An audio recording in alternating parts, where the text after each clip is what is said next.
we are still extremely bullish on this market's ability to be larger than the GPS market. But there are a number of barriers that we have to remove in order to make that growth happen. But we think we're working on it pretty effectively and we're making a lot of progress.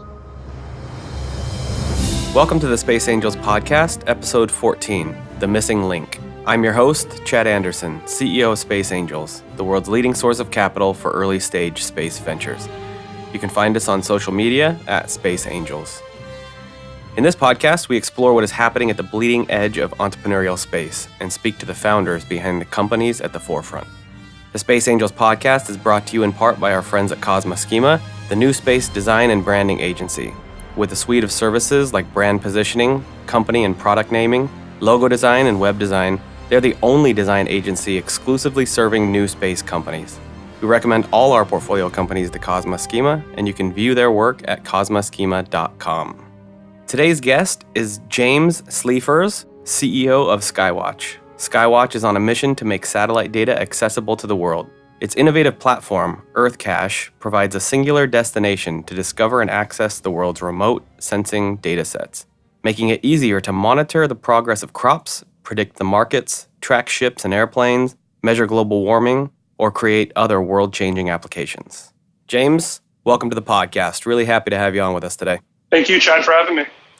So today I'd like to start us off at the beginning in the 1960s. So take us back. Muhammad Ali was world heavyweight champion. Beatlemania had arrived in America, and NASA had launched the first in a series of Earth-observing satellites that revolutionized how scientists study Earth's weather systems, environment, and atmosphere. Yeah.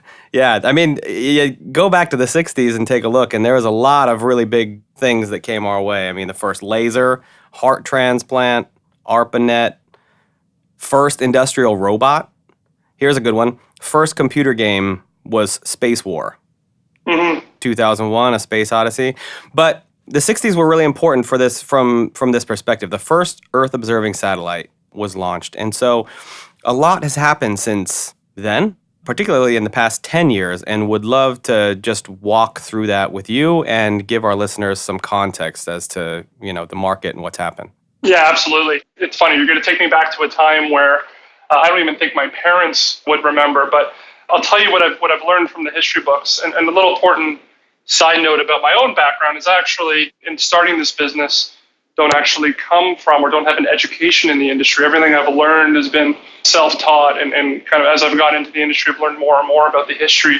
The history of Earth observation it's an interesting one. A lot of people believe that it has its roots in the military and in military technologies, particularly being sort of brought on by the Cold War and the need to spy on adversaries. And part of that is true, but where Earth observation actually really began to take off for civilian purposes was after we got our first look at Earthrise and the first shot of the Earth. And that whole movement that really inspired the early 70s environmental movement. Mm-hmm. It was actually that moment that really sparked a lot of investment into Earth observation technologies. And one of the Apollo 8 astronauts said it best when they said, we went to the moon, we thought we were going to discover the moon, but what actually happened is we discovered Earth. Yeah. And I think that's actually it's poignant in that it's very true of why we invest in space today, but it's also particularly true for Earth observation. I mean, it's right in the name of what we do. So in the early 70s, you had the launch or the beginning of the Landsat program, which was a program by NASA to begin putting Earth observation satellites into orbit, to begin taking low-resolution imagery of the Earth that would be available to civilians. Prior to Landsat, there were military spy satellites. Mm-hmm. Interestingly enough, a different story. The data was not actually communicated via RF signals down to the Earth. There was actually hard tapes that were dropped and put back into the Earth's atmosphere, in which they had to be caught and captured by spy planes. The actual film canisters. Yes, the actual canisters would be deployed from the spacecraft. It's actually really interesting technology. But they didn't actually have the capability because the data was still stored in an analog format. It wasn't stored digitally. It was stored on tape canisters. So obviously the only way you could transmit that data back down to the ground was via actually physically sending the canister. And that's actually a really cool history of the industry. But Landsat was the first program to actually think about how we start making this data available to civilians, and also the first program to really begin utilizing the RF communication of data and the digital communication of data back down to the ground. One of the executives here at Skywatch was a very early user of the early Landsat program back in the 80s, and the first time they ever used satellite imagery was on punch cards. Wow. They can remember it to this day. So Landsat is a really important program. Before that was the Nimbus program. And I kind of want to just take a step back just to give a sense for, it's a little difficult for us to remember how little we knew, right? So Nimbus was a huge program, 7 satellites launched over 14 years in the 60s and early 70s. They operated for 30 years. They carried a ton of instruments and had huge implications on Earth as a whole. I mean, you mentioned Apollo 8, and that certainly had, it arguably kickstarted the environmental movement. But I kind of want to focus on the practical things that the Nimbus program did. So it revolutionized weather, right? For the first time, we saw above hurricane clouds. First to measure volcanic eruptions, solar radiation. It's the tech that first allowed us to track movements of people, animals, and things on Earth, right? Mm-hmm. There's a really cool, I don't know if you've seen that National Geographic show, One Strange Rock, with Will Smith and Chris Hadfield. I have not, no. So it's pretty cool. And then on one of the first episodes there, they show and they talk about how the African dust, it's the transatlantic dust migration, and it goes west and it feeds the Amazon rainforest. And it really kind of gives us this perspective that everything is interconnected and how these different climates from across the planet connect. So you're right. I mean, it wasn't, even in the beginning, it wasn't all military. There was a lot of earth science going on as well. Even the first satellites to counteract or that were in response to the Sputnik program were even meant to be Earth-observing satellites, not in the way that we typically think of Earth-observing satellites being optical imagery, but rather in trying to understand the radiation in the Earth's environment, the magnetosphere, the ionosphere. The very earliest satellites were, and the way the budgets were actually ramped up, was actually in response or in an effort to support scientific endeavors. Yeah, I think that's important not to lose sight of that. Right. And then so more recently, we have seen a lot more access to space. And it's really coming in because of availability of low-cost launch through SpaceX and others. And the miniaturization of technology, it's really led to this innovative new hardware being launched into space, right? I mean, now the number of satellites has increased dramatically over the last few years, and we're now generating an unprecedented amount of new data. So this is undeniably a key milestone in the development of the commercial market, wouldn't you say? Absolutely. So you have the barriers to entry, particularly the barriers to actually getting a satellite, and more particularly a remote sensing satellite into space, dramatically coming down for all the reasons that you mentioned. Smaller satellites are definitely a part of that, given that launch costs are correlated with launch mass. There's also something else that's really interesting happening in the larger economy that is able to support Earth observation and the growth of Earth observation, and to make today the right time that Earth observation begins to develop. And that's obviously the development of both, the information technology sector as well as the development of the mobile phone sector. I don't think you have Earth observation today as a developing market yet if you do not have the proliferation of the internet, cloud computing, and the ability to actually compute vast amounts of data at very low cost. And I think the rise of those two things at the same time have just been intersected now to create this really amazing opportunity. I think these trends, it took trends beyond just the sector itself. Other things had to happen. But yeah, all of these things are leading to a quite interesting time. A lot of things coming together, and I totally agree with that. Just to give people a sense of the scale, I think a lot of companies have ran these calculations themselves, but even just a decade ago, so 2008, 2009, what would have cost $100 million to launch then, in terms of remote sensing capabilities, today we're able to launch for about $1 million. So, and when I mean that, I mean if we wanted to have a 30 centimeter optical imager in space, it would have cost probably quite more than $100 million actually in just 10 years ago.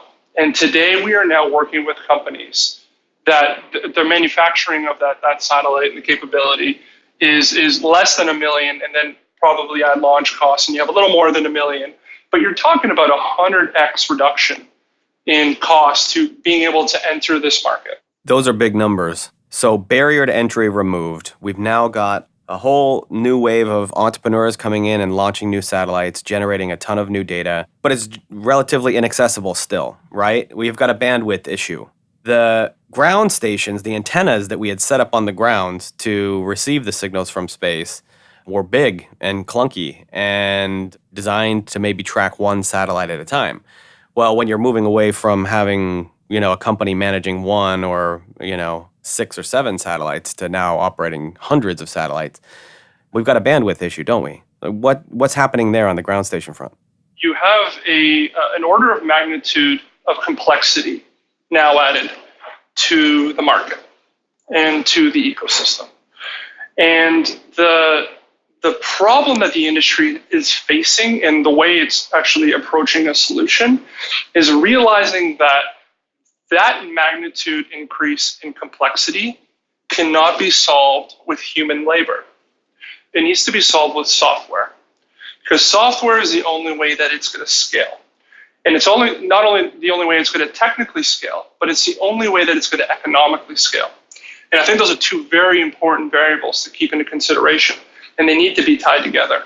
So yeah, on what you're seeing now on the ground station front is you are seeing a proliferation of new ground station providers and new ground station technologies. And I think this sort of extends all the way up back into space and thinking about in-space data relay networks.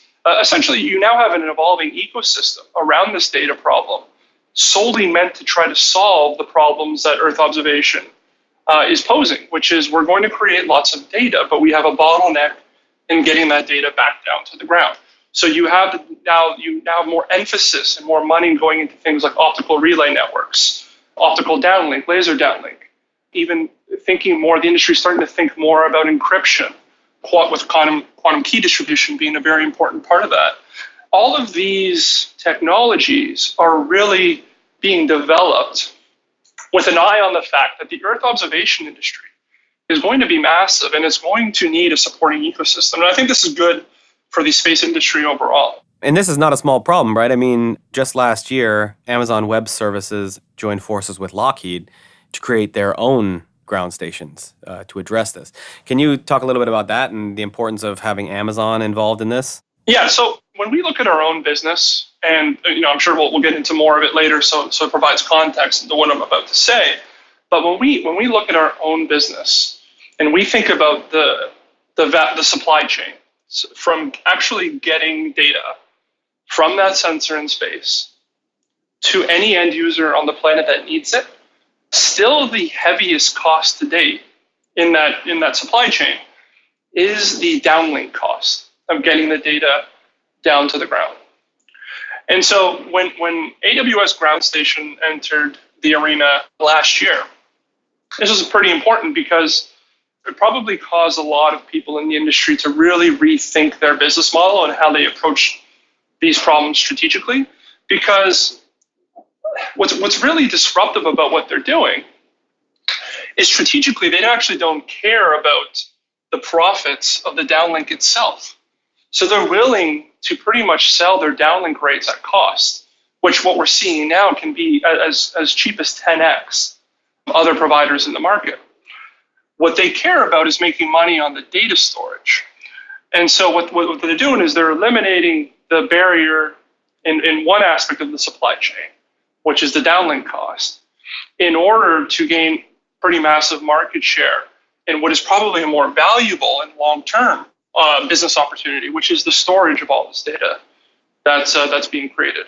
So I think it's extremely important. And I think it again is emphasizing the fact, and it ties in more with how we think about the future, which we'll get to later, which is if we're going to make Earth observation a massive market, we have to continue to think about where we can innovate to drive down the cost in that supply chain, because cost translates to price to the end customer. And it's the price to the end customer that is keeping most of the potential market out from participating as a customer, because prices have traditionally still been too high.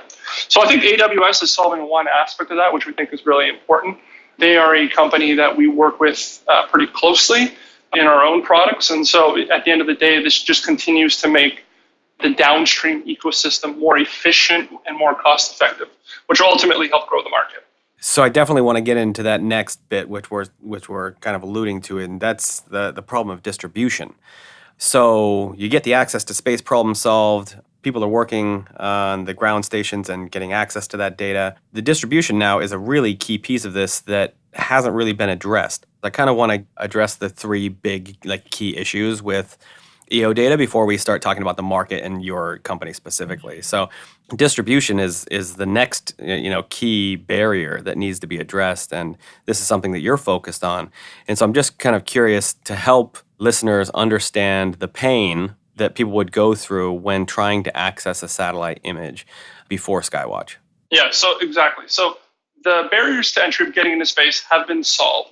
The barriers to actually getting to market now, getting to customers, have not been solved. And this is still a major problem. Now, there are dozens of LEO constellations, even in just Earth observation, that are being proposed. And there's a lot of skepticism about whether even half of those will come to fruition.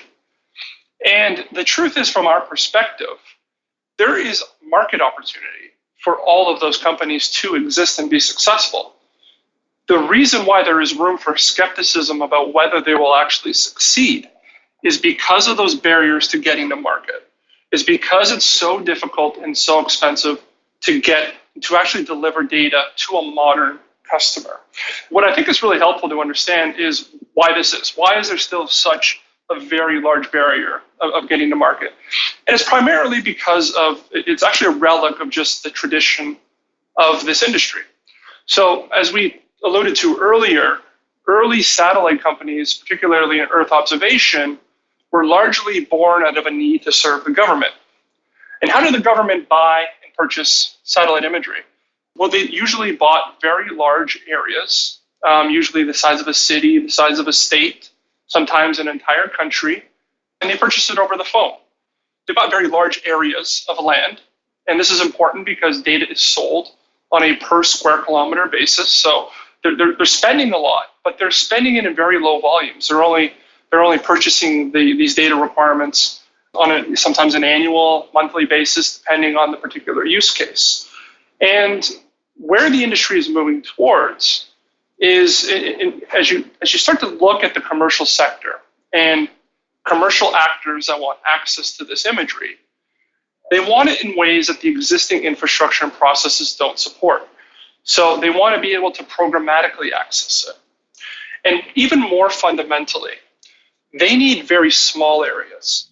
So Earth observation has been predicted to become as ubiquitous and essential to business and our everyday lives as GPS. And there's thousands of potential applications. I mean, I've heard you mention many: agriculture, mining, et cetera. So why hasn't this happened yet? Very good question.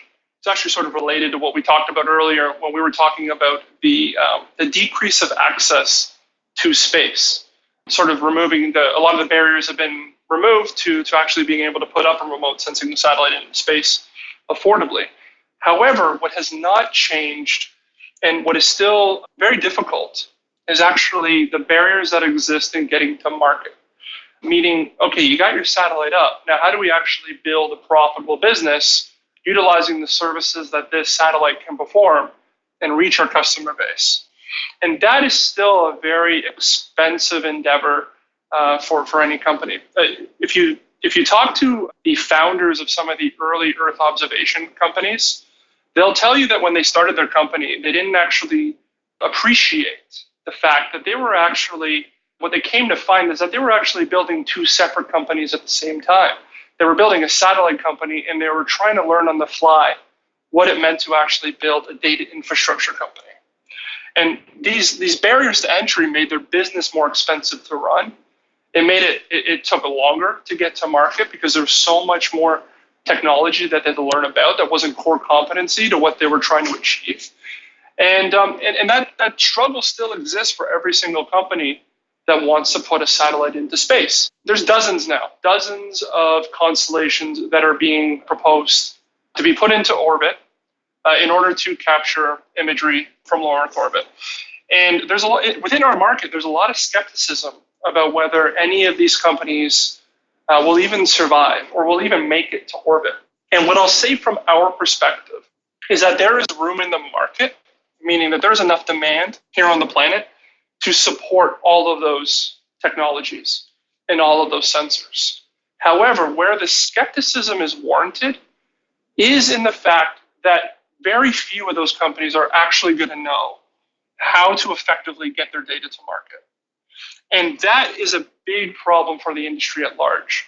So when we started our company, the one thing that we really wanted to solve was how can we actually enable this economy to flourish so that it could be as big as GPS, if not bigger. I think as outsiders, when we founded the company, we were actually pretty baffled by the stark contrast in market size between Earth observation and the GPS market. It's about a 10x difference. The GPS market, it's reliant, very simply on geospatial lat long coordinates, and it was flourishing. The ability to easily access the standardization, the normalization, and the ubiquitous ability to receive and transmit those signals did a lot in the late 90s for allowing the applications to grow. And what's very interesting is when you look back at market sentiment in the late 90s, it was actually pretty similar to the market sentiment you might see around Earth observation today, which is a pretty cool technology for government, but are civilians really going to benefit from this? I mean, it's funny in retrospect, but that was a real question in the late 90s, was, are civilians actually going to benefit from GPS technology? What possibly could they utilize it for? There's not as much skepticism in Earth observation because there have been enough applications that have been developed with some of the open data sets from NASA and other space agencies. But there's definitely enough skepticism around whether it can flourish. And we think when we founded our business that we had unique insights into understanding what those barriers were to growing the market overall and how it is we could actually go about solving it. So the short answer to your question is yes, we are still extremely bullish on this market's ability to be larger than the GPS market. But there are a number of barriers that we have to remove in order to make that growth happen. But we think we're working on it pretty effectively and we're making a lot of progress. Yeah, I mean, when I think about GPS and I look at all the innovation that's happening on location-based services and all the money that's been made in that arena, they don't really, they take for granted that it's a space signal. And then you've got the people who are developing, the GPS and the satellites and the technology. And these two communities never really meet, nor do they have to. And that's because of what you call and what you often talk about as an abstraction layer. And that's sort of what you're doing for Earth observation, isn't it? It, again, I think the answer is somewhat related to the history of the industry. As we mentioned earlier, satellites were born, the commercial satellites were born primarily out of a need to serve government. That data was sold in very large areas. So governments generally require a city, a state, a country, but they were sold in very small volumes.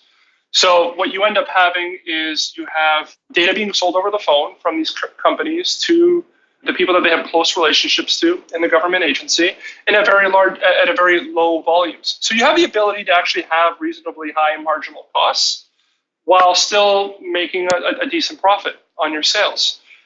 As we start to look to actually what the future looks like and what ubiquitous access to this data looks like, the modern customer is very different from the government.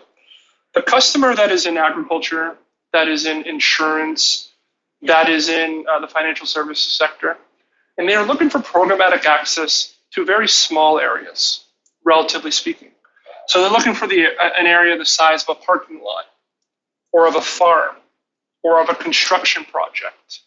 They're looking to monitor these areas in very small areas, but in very high volumes or very high temporal frequencies. So they need the imagery daily, or they need it weekly. And so the marginal cost is now inversed.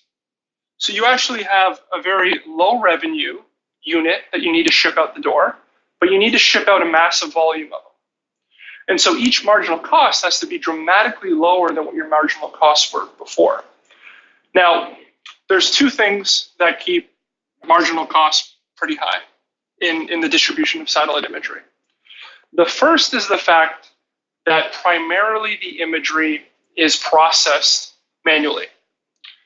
So traditionally, data comes down on the ground in a raw format, and there are a series of steps.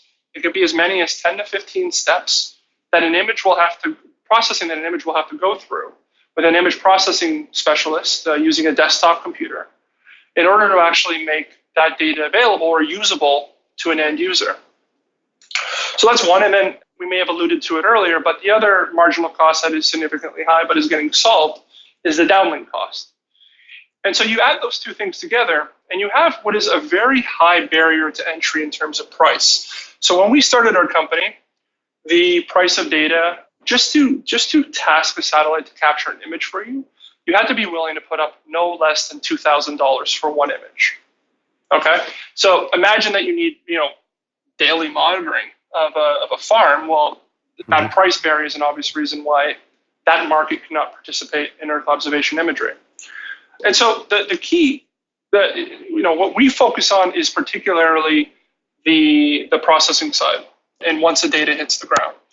We mentioned earlier, AWS and other ground station companies are doing a really good job of helping bring down the cost of downlinking. But we have to think about how we remove human labor from the distribution loop.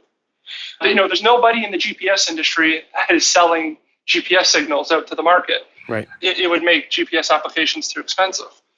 The marginal cost that human labor is adding to the distribution of satellite imagery is what's keeping the price too high for most potential applications to become economically feasible. So at our business, we've identified more than 1,000 unique applications that are technically feasible, but a lot of them are still economically infeasible because of the barriers to entry around price. So how do you solve that? Well, you think about how you automate the entire system. You think about how you get that data from that sensor in space to any IP address here on the planet using just computation and bandwidth. And if you can achieve that, then you can bring the marginal cost of that image down to just the cost of compute and bandwidth, which in any instance is cents. It's a few cents per image. But that's extremely difficult. It's an extremely difficult challenge because the processing of imagery has traditionally been very difficult to achieve, especially the automated processing. If you're going to build an aggregator, the ability to actually fuse this data together in a way that's automated is extremely difficult. So that's largely been a barrier to entry for a lot of these providers. You mentioned a few industries that are interested in this, but you have customers that are tapping into your API and accessing data today. So who are these people? Who are these customers of yours? Yeah, so our customers, interestingly enough, have, for the most part, wanted to be satellite data consumers for a very long time, but have been priced out of the market.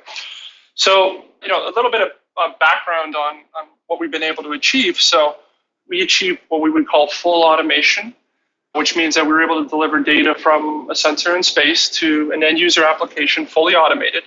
We achieved that early in 2018.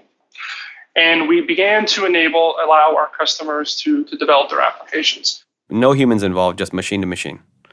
Correct. And the major benefit of that is not only, as I mentioned again earlier, when we started our business, there was no such thing as programmatically accessible commercial satellite imagery. So not only did we make that a possibility now, so that people could technically access this data in a way that they consume other data sets. And I think it's really important to illustrate what kind of customers we're talking about here. When I talk about the modern customer, I am referring to the customer that is in, any Fortune 500 company, regardless of their sector, and they might be an application developer or a product manager, and they're looking to build a feature into their existing software. And this is a customer that is currently using the cloud.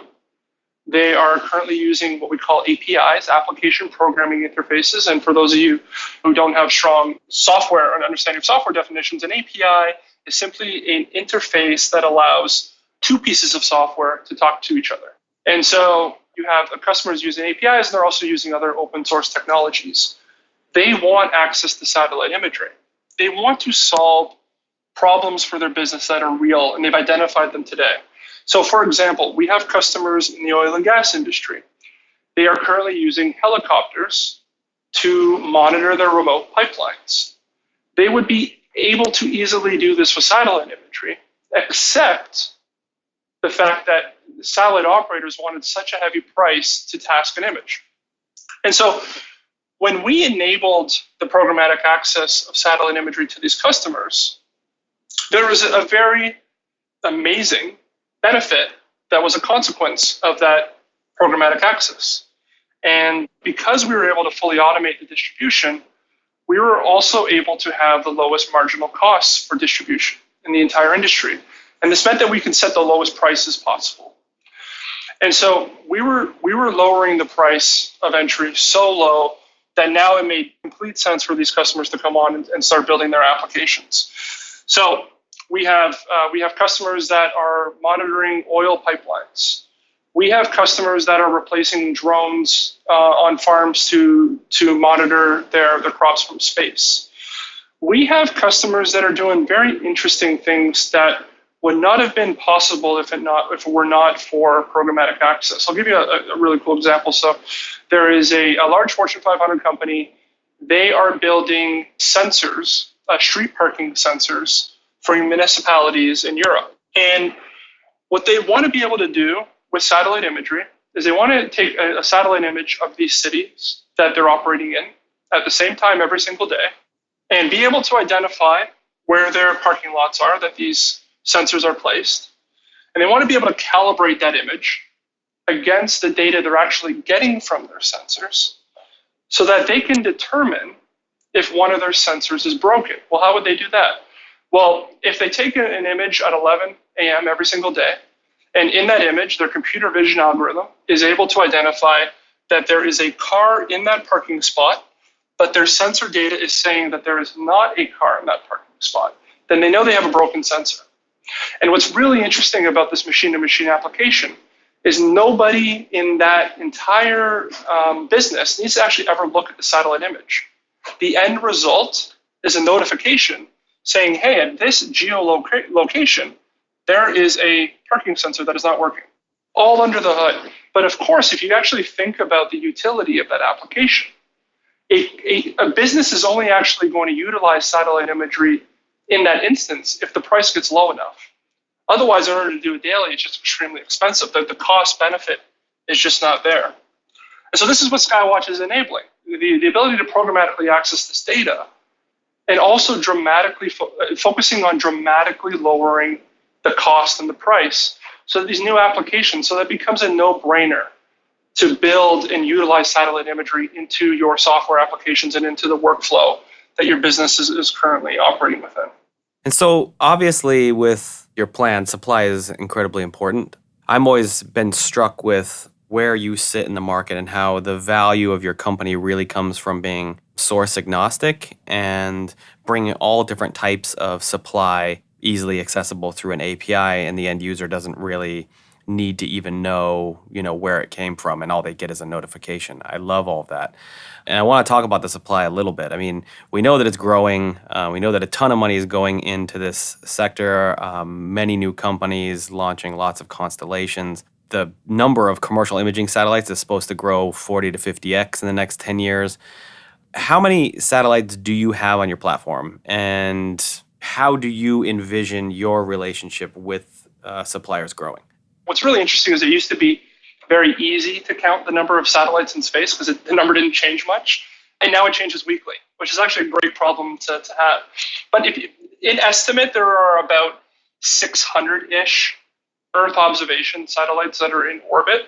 About 350 of those are commercial and are currently operating. And of those satellites, we have about 70% of those satellites currently programmatically accessible and access and capturing imagery for our customers. We started our company because we saw an opportunity to actually make it easier for satellite companies to go to market. So just a quick lesson in software itself, where software has the best chance to flourish is where there is an opportunity to remove friction. Particularly in our business, we call this undifferentiated heavy lifting. So undifferentiated heavy lifting is the sort of things as a business that you have to do to go to market, but provide you no competitive advantage. So they're just the costs of doing business. In software in particular, a big undifferentiated heavy lifting used to be the development of server farms. You used to have to build out your own server farms in order to actually build a software company that would actually sell software over the internet. And then you had the rise of cloud computing companies like Amazon Web Services, like Google Cloud and Microsoft Azure, et cetera. And they removed that undifferentiated heavy lifting that these companies were doing to try to go to market. I mentioned earlier, satellite companies still face vast amounts of barriers in getting their data out to market. And the vast majority of that is undifferentiated heavy lifting. So it's finding customers. It is trying to figure out how you're going to process your data. It's figuring out how are you going to enable customers to access your data? How are you going to store your data? How are you going to provide security for your data? All of these things are necessary in going to market, but spending a lot of money on them provides you no competitive advantage. It's just the cost of doing business. And so one of the things that one of our really strong value propositions among many to our suppliers is, not only are we helping you find customers, particularly, the ones that are doing high volumes of data transactions, not only are we helping you find these customers, but we're also helping you alleviate a lot of that cost of going to market. We have that very beautiful, easy to use interface that people are integrating with. We have data storage capabilities, data security. So our value proposition to suppliers is actually really strong because we're moving a lot of that operating cost from their business and we're allowing them to actually build a more profitable business. We're also allowing them to grow faster because we're using our insights and knowledge and understanding these emerging markets and sort of almost acting as an outsourced sales and marketing team for them. We're doing customer acquisition at a cost that they've never seen before. And I guess the customer acquisition cost to suppliers is essentially free. I mean, we don't charge them for access to our customers. We simply make a take rate on all the data transactions, which has always been the norm in our industry. But we're finding customers at such a rapid rate and at no cost to the suppliers. So, I think that sums up the value proposition to them very well. And new customers, importantly. I mean, this is how we grow the addressable market, is through the acquisition of new customers that otherwise wouldn't have even considered using satellite data because it was tedious, time-consuming, cost-prohibitive. Very important point, because one thing that we strictly did when we began to build our platform was we built it for the beginner. And 95% of our engineering team has never worked in the industry. Very important point. So we built the technology with the beginner who's never used satellite imagery before in mind. And our product goal when we started, which we're very happy to say we've achieved, is that we wanted to enable somebody who's logged on to our platform for the first time. We wanted to enable them to integrate satellite imagery into their software within 15 minutes and get their first piece of data inside their software in 15 minutes. Unheard of. I mean, prior it would have took weeks, months, potentially. And we were able to get that down to minutes now, which I think is a really important point. So, got a couple questions left. And one is, I mentioned that there's a lot of private equity and venture capital money that's going into this sector. A lot of the money that's going into the space sector has gone to satellites and Earth observation specifically, and a number of those are data analytics companies. And so when people look at Skywatch versus maybe some of these other data analytics companies, can you help us understand the difference there and what it is that you do that's different? Yeah, absolutely. So we often mistakenly get lumped into the group of being a data analytics company, largely because I think for the most part, we sort of were the first to identify and push for the idea of an aggregation layer in the industry. And so we were trying to carve out our own segment of the supply chain.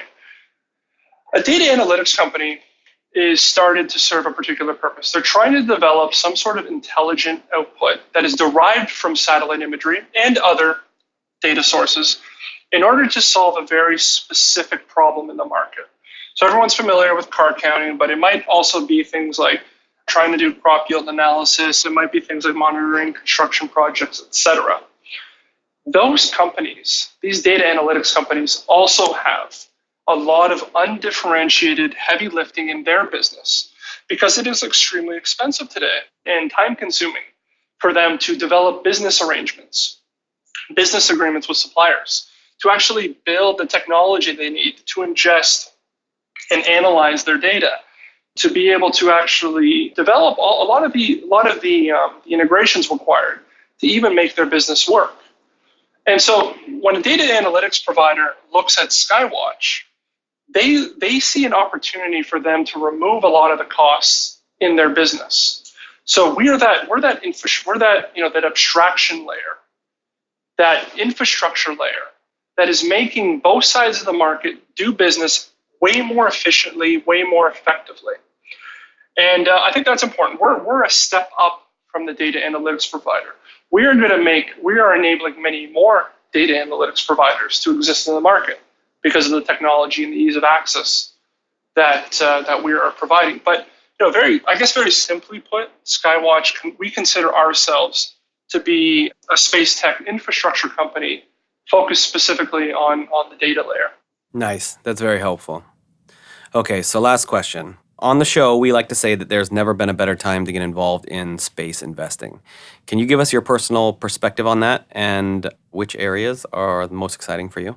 The headlines are, everyone's seen, anyone who's familiar with commercial space will have seen headlines from some of the big banks like Morgan Stanley that are espousing a $1 trillion potential market within space. And so if we look at global space market, I think in the last few years, it's hovering somewhere around 350 billion, I believe. So you're looking at a 3x growth over the next decade or so, maybe a little more in the industry. And I even think those could potentially be conservative estimates. I've seen estimates as high as 4 trillion by 2040.